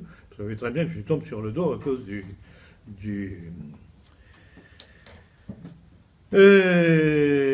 truc patriotique du... Ralliement. Oui, pas les... Oui, c'est... La condamnation de l'action française. Non. L'anti-germanisme. Non, pas la convergence nationaliste, un truc dans le vouloir faire, bref, peu importe. Il avait raison quand il disait politique d'abord. Politique d'abord. Tout passe par la politique. Pourquoi? Parce que le politique, le philosophique et le religieux, tout ça, c'est lié. C'est interdépendant. Mais c'est ce que dit Gramsci. C'est un peu Oui, tout à fait, mais dans l'autre sens. Oui, et Augustin Cochin avec les sociétés de pensée au monde. Tout à fait, mais c'est dans l'autre sens, ils ont compris, eux. Exactement. Oui, enfin, la révolution dite française, et je suis d'accord. Le compromis nationaliste, qui, grâce à Maurras, a fait que des légions de bons catholiques tradis de l'époque ont rallié le franc-maçon Clémenceau. Bravo. Bravo. Alors bon. Donc, il a tout fait pour continuer la guerre en 17. Oui, Salaud. mais bien sûr, il fallait épuiser les nations européennes. Oui, Allez les épuiser, les saigner, allez, pst, encore une panne par-ci, encore une panne par-là. Bon, pas d'autres questions? Ils ont bien réussi aussi. Hitler, oui, la révolution dite française a été préparée. Je reconnais que la franc-maçonnerie a joué un rôle pendant la guerre d'Amérique, qui est une œuvre maçonnique. Et si on n'avait pas fait la guerre d'Amérique, on aurait pu annexer les Pays-Bas autrichiens. Oh, quoi? Si on n'avait pas aidé les Américains, Oui. et si on avait aidé Joseph II à conquérir la Bavière, Oui. en échange, on obtenait les Pays-Bas autrichiens. C'est-à-dire la Belgique, le Luxembourg et la Belgique. Oui, bon. Bon. Mais le travail de Sape a été préparé par les ultra-catholiques. N'oubliez pas le testament de Louis XIV en août 1715 qui nommait le duc du Mais Maine. mon cher, je crois que vous venez quasiment à toutes mes conférences Oui. et je vous en remercie. Bon. Est-ce que je n'ai pas suffisamment canonné sur Louis XIV jusqu'à présent? C'est pas Louis XIV, c'est ceux qui lui ont fait faire ce testament. Ah ben, je regrette, je regrette beaucoup. Le chef, c'est qui? Le chef, c'est qui? 15 jours de sa mort. Oui, mais le chef, c'est qui? Alors, Louis mais XIV, non. monsieur. Déjà, non, déjà. Surtout le règne de Louis XIV, il y a tout de même la consécration de la France qui n'a pas accepté. Quand même. Contrairement à Louis XIII. Quand même. Mais C'est quand lui, même c'est méfié. lui, c'est Il s'est lui. méfié des jansénistes. Et puis qui disait à sa haute noblesse, qui se plaignait d'être désargenté pour paraître à Versailles, épousé de riches héritières. Ah bah oui, héritières. non, C'est qui, hein? Alors, cher ami, à moins que vous n'ayez déjà l'Alzheimer, rappelez-vous de ce que je dis. Oui, mais l'exécution du chevalier de la Barre contre l'avis de l'Église catholique, c'est quand même les ultras calotins. Oui, hein, l'Église catholique était contre, et ça on le paye encore, ce truc-là. Et la réforme de Machaut d'Arnouville du 23 décembre 1751, qui a été abandonnée sous la pression de cette Adélaïde. Mais l'abrogation de l'édit de Nantes. La suppression de l'édit de Nantes, oui. Quoique, si le français s'est répandu en Allemagne, c'est à cause de ça. Parce qu'il y a des luthériens, des protestants qui ont répandu la langue française en Allemagne. Ça nous fait une bonne jambe. Les conséquences politiques ont été pires. C'était catastrophique. Et le rappel des parlements, sous l'influence d'Adélaïde, quand on a rappelé... Oui, non, mais je alors vous que dis, c'était, le grand tournant, après la Fronde, qui a été maîtrisée de main de maître par Richelieu et Mazarin, c'est à partir de Louis XIV que ça a commencé. Je persiste et je signe. Moi, je l'admire, Louis XIV. Vous aimez les ors. Vous aimez les ors. Bon, ça va? Bien.